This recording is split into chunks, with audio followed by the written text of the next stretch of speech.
새벽 예배의 자리로 나오신 모든 성도님들을 주님의 이름으로 환영하며 축복합니다. 다 함께 사도신경 낭독하심으로 신앙 고백 드리겠습니다. 전능하사 천지를 만드신 하나님 아버지를 내가 믿사오며 그 외아들 우리 주 예수 그리스도를 믿사오니 이는 성령으로 잉태하사 동정녀 마리아에게 나시고 본디오 빌라도에게 고난을 받으사 십자가에 못 박혀 죽으시고 장사한 지 사흘 만에 죽은 자 가운데서 다시 살아나시며 하늘에 오르사 전능하신 하나님 우편에 앉아 계시다가 저리로서 산자와 죽은 자를 심판하러 오시리라. 성령을 믿사오며 거룩한 공회와 성도가 서로 교통하는 것과 죄를 사하여 주시는 것과 몸이 다시 사는 것과 영원히 사는 것을 믿사옵나이다. 아멘.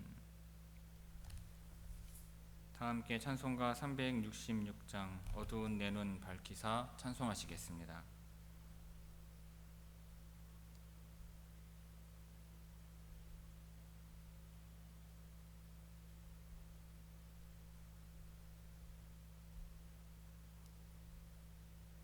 찬송가 366장입니다.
하나님의 말씀은 다니엘 7장 1절에서 8절까지의 말씀입니다. 구약성경 다니엘 1장 7장 1절에서 8절까지 제가 봉독하겠습니다. 바벨론 벨사살 왕 원년에 다니엘이 그의 침상에서 꿈을 꾸며 머릿속으로 환상을 받고 그 꿈을 기록하며 그 일의 대략을 진술하니라. 다니엘이 진술하여 이르되 내가 밤에 환상을 보았는데 하늘에 네 바람이 큰 바다로 몰려 불더니 큰 짐승 넷이 바다에서 나왔는데 그 모양이 각각 다르더라. 첫째는 사자와 같은데 독수리에 날개가 있더니 내가 보는 중에 그 날개가 뽑혔고 또 땅에서 들려서 사람처럼 두 발로 서게 함을 받았으며 또 사람의 마음을 받았더라.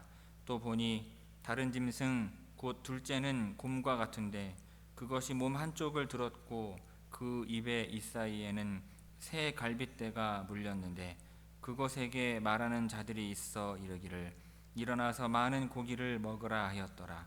그 후에 내가 또 본즉 다른 짐승 곧 표범과 같은 것이 있는데 그 등에는 새의 날개 넷이 있고 그 짐승에게 또 머리 넷이 있으며 권세를 받았더라. 내가 밤 환상 가운데 그 다음에 본 넷째 짐승은 무섭고 놀라우며 또 매우 강하며 또 새로 된 큰 이가 있어서 먹고 부서뜨리고 그 나머지를 발로 밟았으며 이 짐승은 전의 모든 짐승과 다르고 또 10뿔이 있더라. 내가 그 뿔을 유심히 보는 중에 다른 작은 뿔이 그 사이에서 나더니 첫 번째 뿔 중에 셋이 그 앞에서 뿌리까지 뽑혔으며 이 작은 뿔에는 사람의 눈 같은 눈들이 있고 또 입이 있어 큰 말을 하였더라. 아멘. 자, 이 새벽 말씀을 통해 주시는 은혜가 충만하게 임하기를 바랍니다. 오늘 본문 말씀은 다니엘이 본 환상의 내용을 담고 있습니다. 다니엘서를 두 부분으로 나눌 경우 1장부터 6장까지는 다니엘이 경험한 역사적인 사건들을 기록하고 있고 7장부터 12장까지는 다니엘이 경험한 환상들을 기록하고 있습니다. 전반부에서 다니엘이 역사적인 사건들을 경험하면서 왕들이 꾼 꿈과 환상을 해석하였다면 이 후반부에서는 다니엘이 직접 본 환상을, 다니엘이 직접 환상을 보고 경험한 것을 기록하고 있습니다. 먼저 1절에서 3절은 다니엘이 큰 바다에서 네 짐승이 올라오는 환상을 보는 내용입니다. 자, 벨사살 왕 원년에 다니엘이 환상을 봅니다. 이때는 나보니두스가 아들인 벨사살과 함께 통치하고 있던 때였습니다. 당시 벨사살의 나이가 37세 정도로 추측이 돼요. 다니엘이 바벨론에 끌려왔을 때의 나이가 15세에서 20세였다면 이 환상을 보았을 때 다니엘의 나이는 아마도 67세 정도가 되었을 것입니다. 자, 다니엘이 본 환상은 하늘에 네 바람이 큰 바다에 불었고 그러자 큰 짐승 넷이 각각 큰 바다에서 올라왔습니다. 여기에서 네 바람은 동서남북 사방에서 부는 바람으로 세상을 관리하는 하나님의 능력과 권능을 상징하는 것으로 보는 것이 일반적입니다. 그리고 바다는 대개의 경우 하나님을 대적하는 세상을 상징적으로 나타내요. 성경을 보면 세상의 권세를 종종 바다 또는 큰 물로 표현하고 있기 때문입니다. 그리고 이 바다에서 올라오는 이 짐승이 무엇을 나타내는지는 그 다음에 그 이후에 8장 후반부에 천사가 풀어준 해석에 근거하여서 살펴봐야 합니다. 8장 20절 21절을 보면 그 네 마리의 짐승은 첫 번째는 바벨론이요, 두 번째는 메대와 바사 즉 페르시아요, 셋째는 헬라 즉 그리스요, 마지막 넷째는 로마를 상징을 하고 있음을 알 수가 있습니다. 자, 먼저 1절에서 3절까지 우리 함께 다시 한번 읽겠습니다. 1절에서 3절까지 함께 읽습니다. 바벨론 벨사살 왕 원년에 다니엘이 그의 침상에서 꿈을 꾸며 머릿속으로 환상을 받고 그 꿈을 기록하며 그 일의 대략을 진술하니라. 다니엘이 진술하여 이르되 내가 밤에 환상을 보았는데 하늘에 네 바람이 큰 바다로 몰려 불더니 큰 짐승 넷이 바다에서 나왔는데 그 모양이 각각 다르더라. 아멘. 이어서 4절에서 8절은 바다에서 올라온 네 짐승을 구체적으로 묘사하는 내용입니다. 다니엘이 본 첫 번째 짐승은 독수리 날개를 가진 사자였습니다. 앞서 말씀드렸듯 이 짐승은 바벨론을 상징을 하는데, 바벨론의 유적지들을 보면 날개 달린 사자의 조각상과 벽화 등을 종종 볼 수가 있습니다. 그러니까 독수리 날개를 가진 사자의 형상은 이미 고대 근동에서 널리 알려져 있는 형상이라는 것입니다.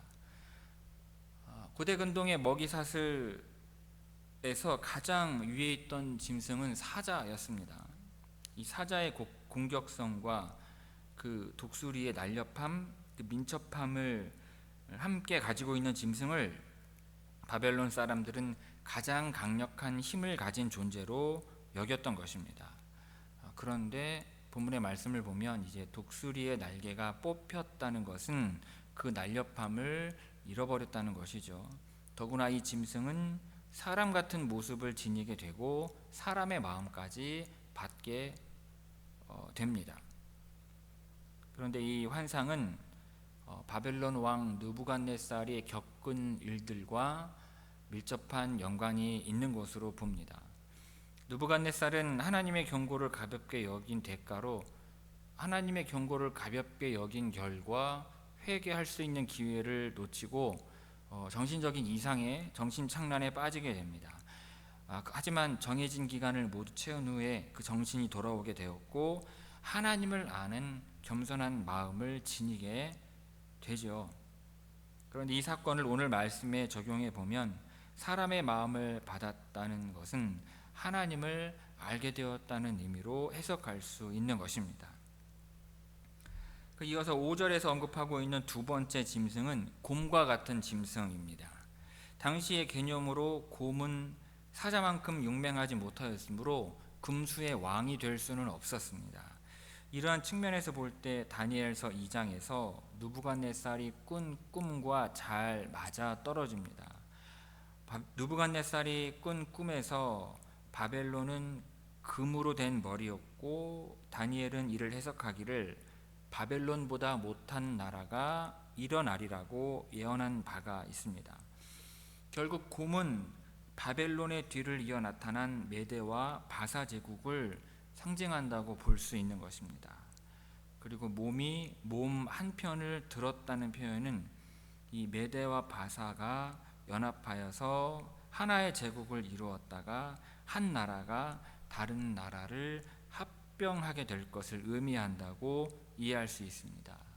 그리고 그 입에 이 사이에 물고 있는 이 새 갈빗대는 당시의 메대와 바사가 정복한 바벨론 그리고 리디아, 이집트로 볼 수가 있는 것입니다. 다음으로 6절에서 언급하고 있는 세 번째 짐승은 표범입니다. 이 짐승의 머리는 넷이고 등에는 4개의 날개가 있었습니다. 근데 이 짐승은 알렉산더로 대표되는 헬라 제국, 그리스 제국을 가리킵니다.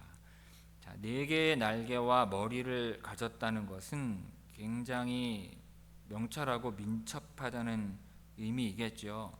실제로 알렉산더는 불과 13년 만에 전광석화와 같이 자신의 제국을 일구었습니다.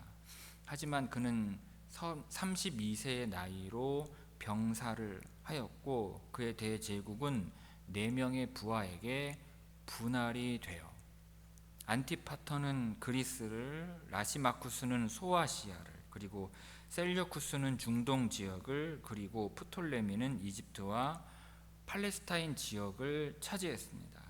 다니엘의 예언대로 헬라 제국의 머리가 4개가 된 것입니다. 다음으로 7절에서 언급하고 있는 네 번째 짐승은 머리에 10개의 뿔이 있다고 말씀하고 있습니다. 일반적으로 이 나라는 그리스 이후에 세계를 정복하는 로마로 해석을 합니다.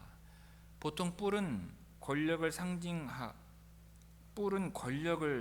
하고요. 숫자 10은 10명이라기보다는 가득 찬 것을 의미하는 숫자로 많다 또는 충만하다라는 의미입니다.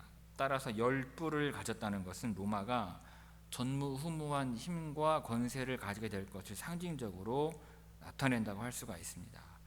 동시에 이 열 뿔은 느부갓네살이 꿈에서 본 큰 신상의 10개의 발가락과 매치가 상응합니다. 곧 10개의 뿔은 로마가 가진 엄청난 권력을 의미하는 동시에 로마 제국이 멸망한 이후에 적 그리스도가 출현하기까지 세계 역사에서 잠시 나타났다가 사라질 모든 열강들과 권력들을 상징한다고 봐도 무방할 것입니다. 다니엘은 이 뿔을 집중해서 보았는데 큰 뿔 가운데 작은 뿔이 올라왔고 처음 세 뿔은 뿌리까지 뽑혔다고 기록하고 있습니다. 그리고 새로 올라온 작은 뿔에는 눈도 있고 거만하게 말하는 입도 있었다고 기록을 하고 있어요. 여기서 먼저 뽑히는 세 개의 뿔은 새로운 통치자에게 정복당하는 새 왕이나 새 왕국을 의미한다고 볼 수가 있습니다. 하지만 이 세 뿔이 정확하게 어떠한 왕, 어떠한 나라를 가르치는지 정확하게 알 수는 없습니다. 그리고 눈은 주로 인격이나 지혜, 통찰력을 의미하기 때문에 뒤에 나타날 뿔은 뒤에 지혜와 통찰력이 있다는 의미입니다. 또한 교만이 말하는 입이 뿔에 있다는 것은 그것이 하나님을 인정하지 않고 자신이 어떠한 신보다 뛰어나다고 자부하는 태도를 취한다는 것입니다.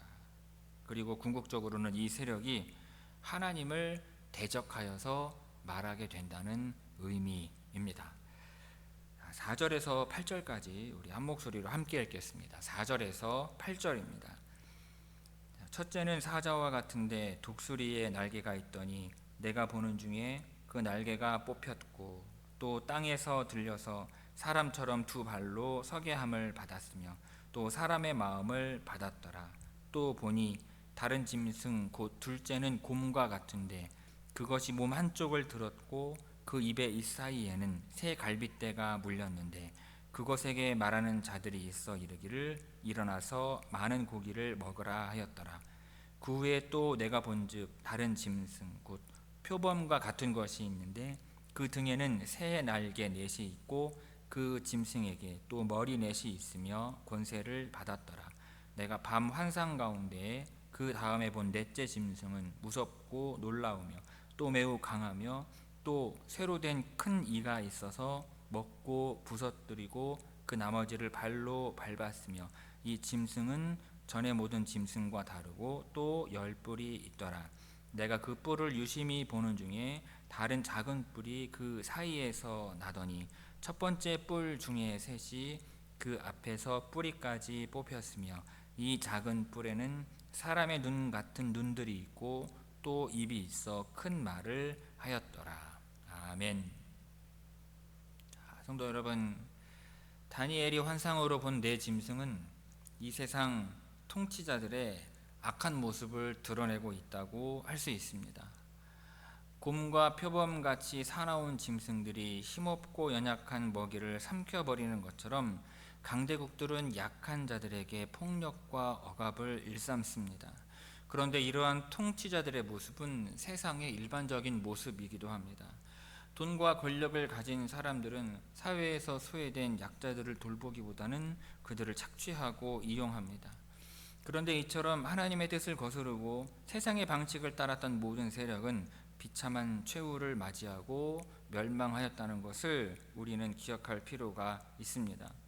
다니엘이 본 짐승의 환상은 막강한 힘과 권력을 행사했던 강대국들이 사람들에게는 두려움의 대상일지라도 하나님의 눈에는 한낱 짐승에 지나지 않음을 알려주는 것입니다.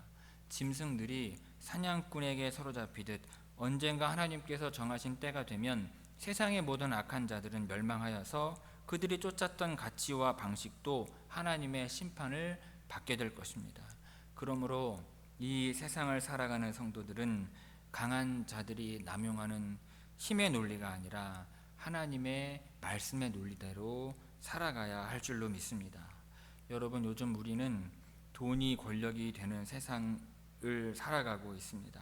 세상의 물질 만능주의가 주님을 믿는 모든 성도들에게 아주 큰 영향을 미치고 있습니다.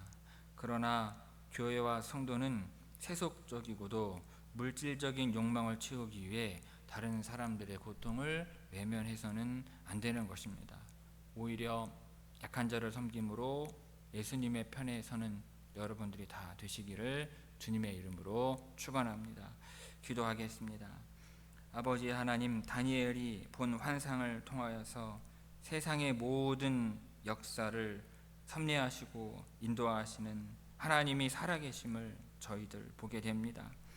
하나님께서 섭리하시고 인도하시는 이 세상 역사의 흐름을 어리석기 짝이 없는 저희들은 이해할 수 없으나 그 하나님의 섭리 가운데에서 하나님의 뜻을 발견하게 하옵시고 이 세상에 저희들을 나게 하셔서 하나님의 뜻 가운데로 살게 하시니 이 세상에서 하나님을 믿는 자로 어찌 살아가야 할지 깨달아 알게 하여 주옵소서. 그 강하다는 나라들도 다 멸망하여 사라졌던 것처럼 세상적인 힘과 권세를 따르던 그 모든 사람들도 하나님의 심판을 받아 사라질 것을 꼭 기억하여서 하나님의 말씀을 알고 하나님의 뜻을 알아 하나님의 뜻대로 선을 행하며 주의 복음을 전하며 정의와 공의를 이 땅 가운데에서 흐르게 하고 넘치게 하는 주의 성도로 저희들 모두 살아가게 하여 주옵소서. 주님의 백성으로 살아갈 때 주의 가정들도 일터도 우리의 교회도 하나님들 함께 하셔서 지켜주시며 형통케 하여 주실 줄로 믿습니다. 주님, 오늘도 우리의 모든 처소들이 하나님의 임재로 은혜 충만하게 하여 주옵소서. 예수님의 이름으로 기도 올리옵나이다. 아멘. 하늘에 계신 우리 아버지여, 이름이 거룩히 여김을 받으시오며 나라가 임하시오며 뜻이 하늘에서 이루어진 것 같이 땅에서도 이루어지이다. 오늘 우리에게 일용할 양식을 주시옵고 우리가 우리에게 죄지은 자를 사하여 준 것 같이 우리 죄를 사하여 주시옵고 우리를 시험에 들게 하지 마시옵고 다만 악에서 구하시옵소서. 나라와 권세와 영광이 아버지께 영원히 있사옵나이다. 아멘.